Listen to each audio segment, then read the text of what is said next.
Jornada Criminosa. McDonald's é condenado a indenizar empregados em São Paulo. McDonald's, maus tratos e superexploração. McFraude.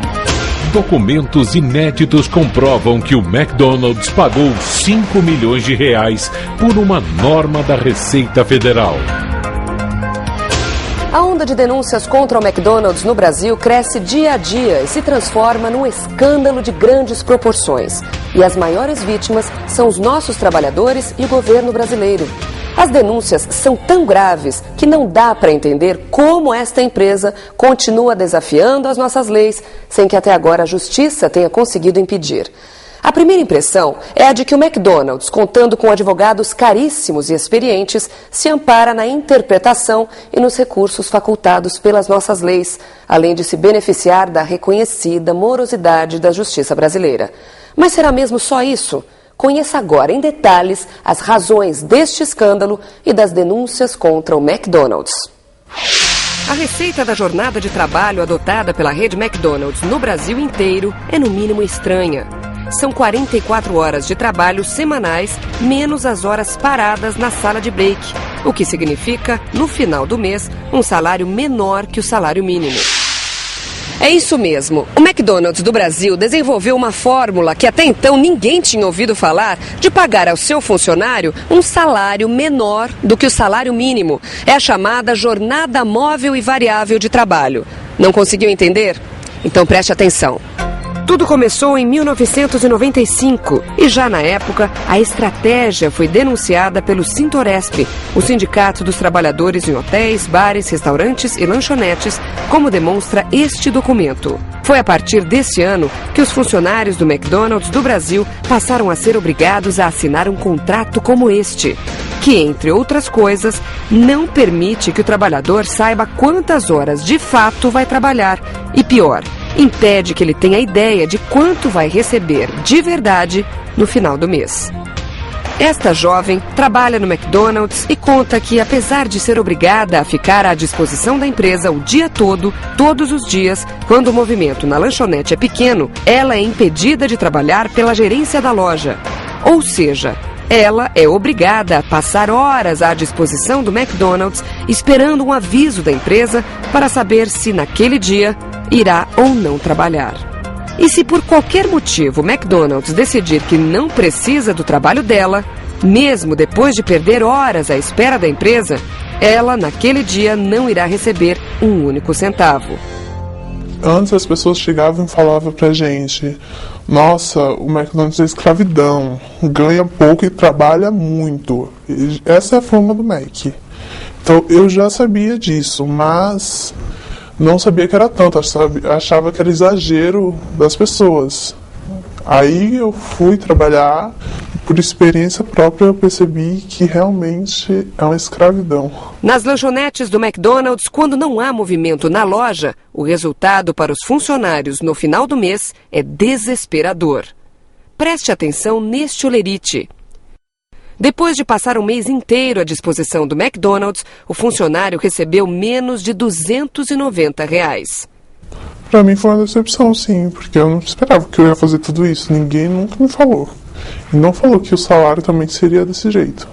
Eu sabia que ia ganhar pouco quando eu entrei. Disso eu tenho sã consciência, eu já sabia. Mas eu não sabia que seria tão pouco. O máximo que eu recebi foi 230. O pior é que o trabalhador brasileiro é a primeira vítima do McDonald's, mas não a única. O governo brasileiro também está sendo muito prejudicado porque deixa de receber impostos que eram devidos, além de mais receita para a Previdência Social, o que garante a aposentadoria de todos nós. A receita é simples. Se o funcionário do McDonald's ganha menos, contribui menos para a aposentadoria. E se o mesmo McDonald's não recolhe os impostos devidos, a receita do governo brasileiro também acaba tendo sérios prejuízos. Mas quem procura o McDonald's e quer um emprego não tem a menor ideia disso. Centro da cidade de São Paulo, 8 horas da manhã. Aqui fica o Centro de Recrutamento e Seleção do McDonald's. Com uma câmera escondida, a nossa reportagem flagrou a estratégia utilizada para enganar os candidatos. Logo de início, um vídeo é usado para convencer os candidatos de que o McDonald's é o melhor lugar do mundo para se trabalhar.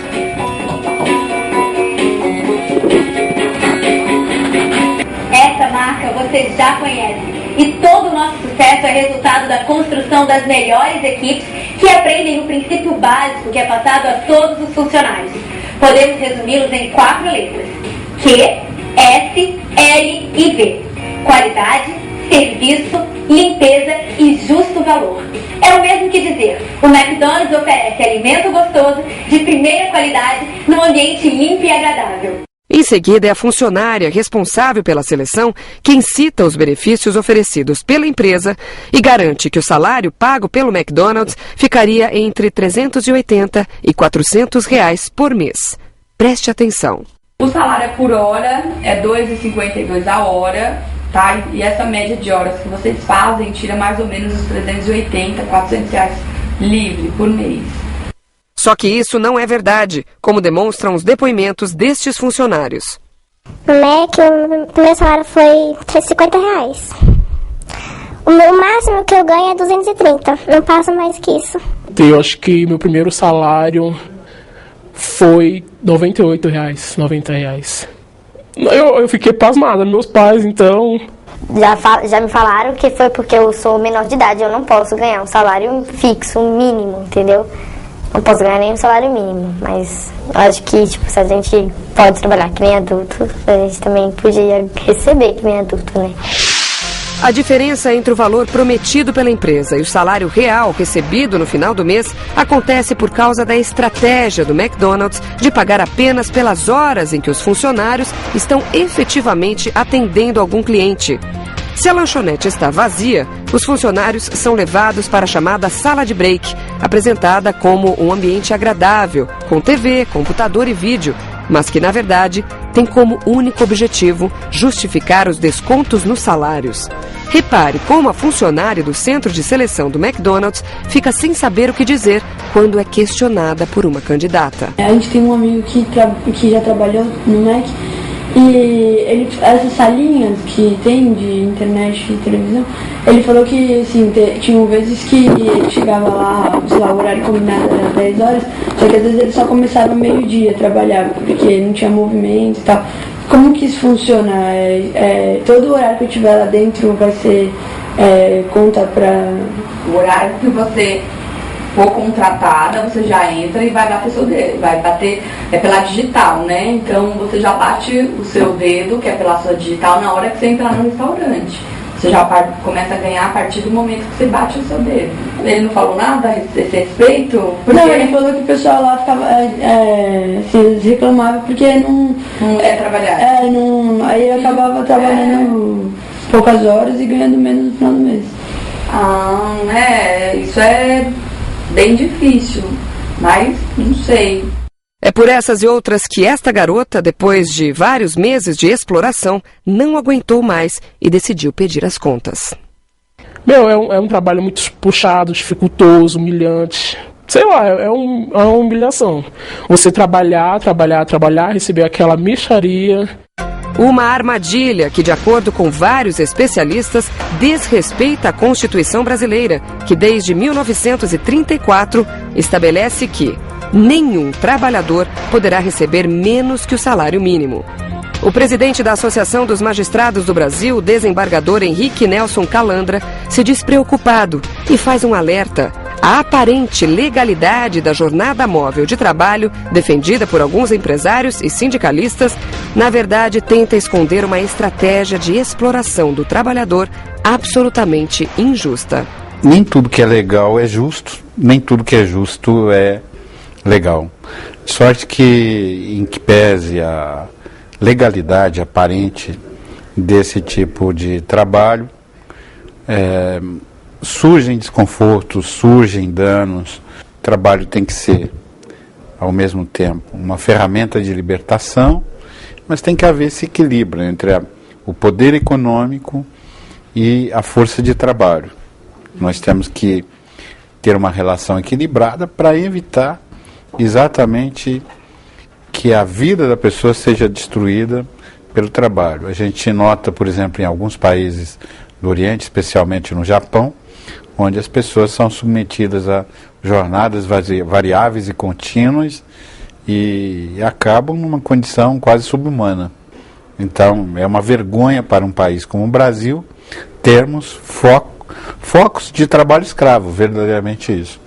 E o Brasil com um dedo apontado contra ele em unidades internacionais, porque ele viola direitos e garantias básicas dos trabalhadores. Tanto é verdade que, no início deste ano, a partir de um processo aberto no estado do Paraná, o Tribunal Superior do Trabalho divulgou uma decisão considerando ilegal a jornada móvel variável de trabalho praticada pelo McDonald's. Nossa equipe veio até o Tribunal Superior do Trabalho, aqui em Brasília, para conversar com a relatora deste recurso, a ministra Dora Maria da Costa. Ela explica que tomou sua decisão pensando no trabalhador brasileiro, que pode ser muito prejudicado quando não sabe quantas horas vai trabalhar e o quanto vai ganhar naquele mês.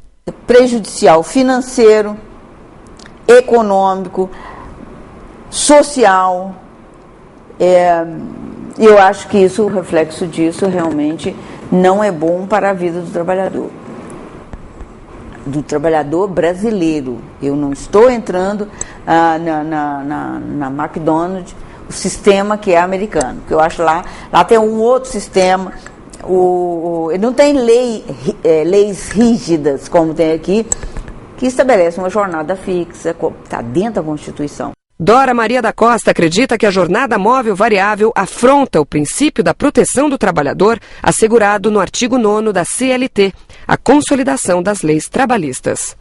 Essa jornada estabelecida da forma que foi estabelecida, a tal da jornada móvel, a alegação da empresa de que ela era do conhecimento antecipado. Mas isso só não basta.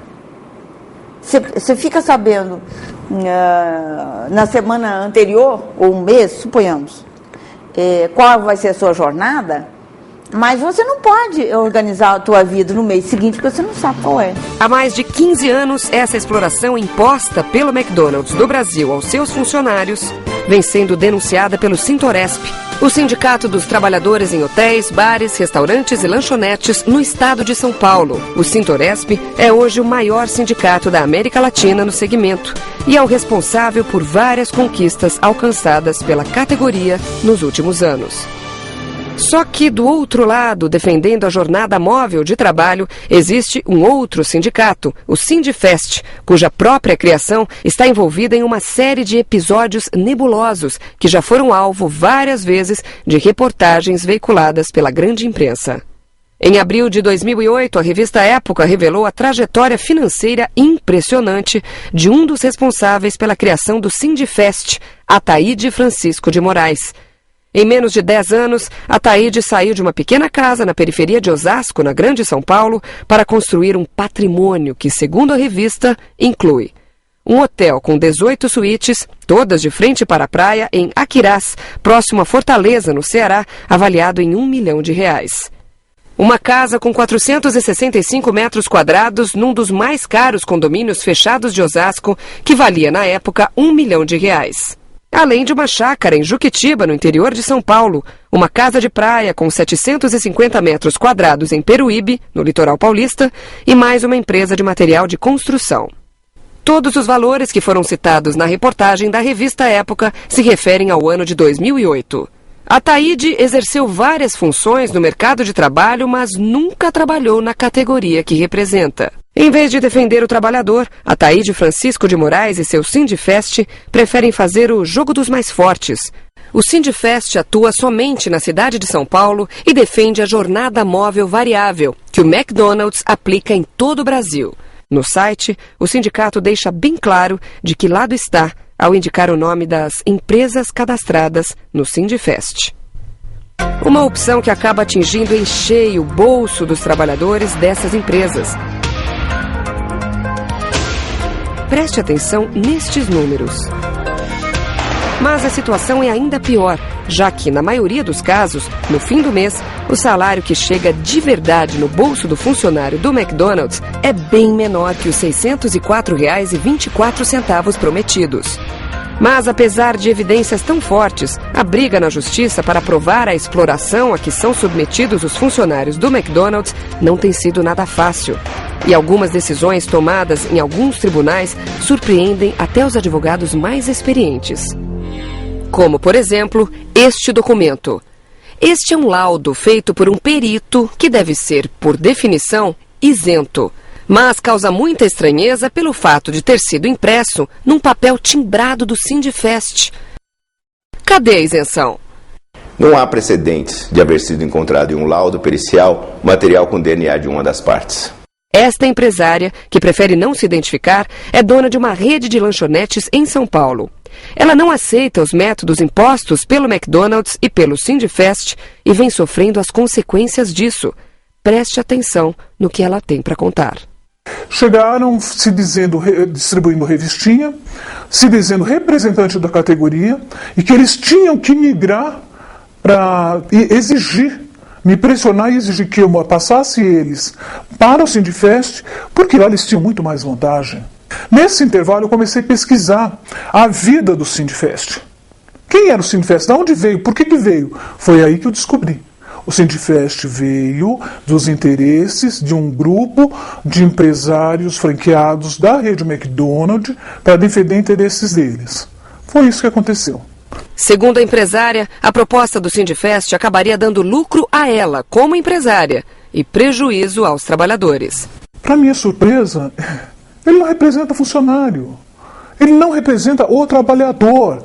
Ele representa o empresário.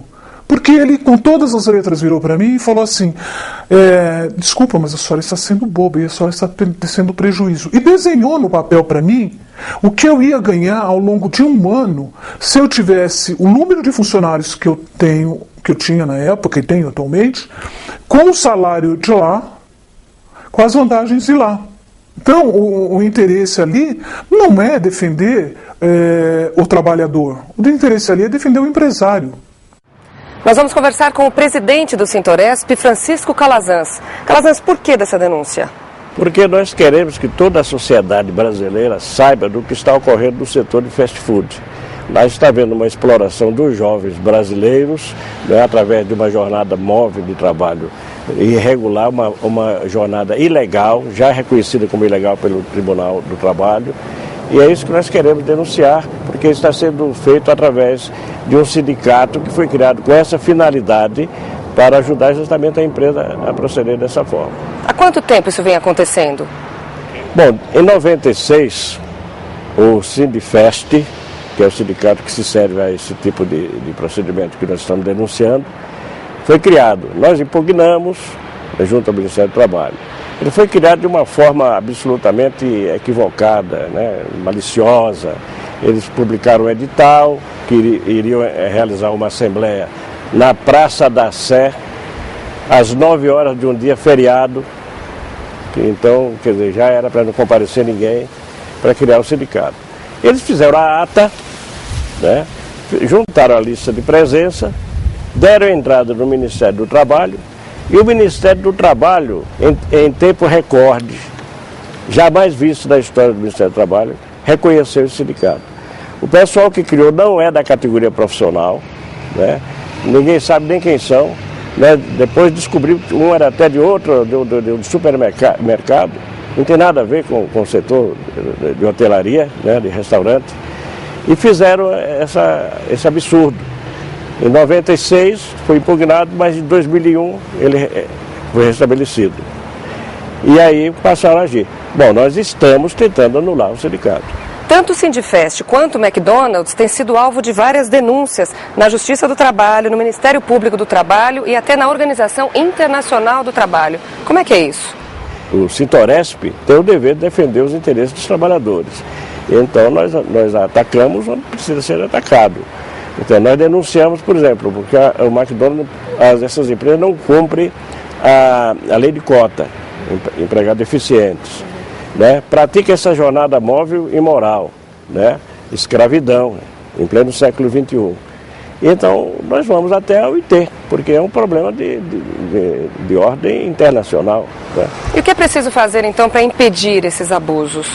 É preciso que as autoridades brasileiras, o Ministério Público, o Poder Judiciário, tome consciência disso, o Ministério do Trabalho, para coibir, fiscalizar, evitar que isso aconteça, o Ministério do Trabalho anular esse sindicato indecente que foi criado de uma forma absolutamente irregular, uma afronta à legislação trabalhista. Nós estamos cumprindo a nossa parte. Como sindicato, nós estamos denunciando para o mundo inteiro. E esperamos que as autoridades também, né, entendam que isso é grave e que precisa ser acabado. É o que nós queremos e é o que nós esperamos. As autoridades e os estudiosos precisam começar a pensar o direito sindical focados não nos interesses dos empresários, nem nos interesses dos sindicalistas, mas sim na real necessidade dos trabalhadores. Caso contrário, estarão sempre proporcionando ambiente para a proliferação desta delinquência patronal.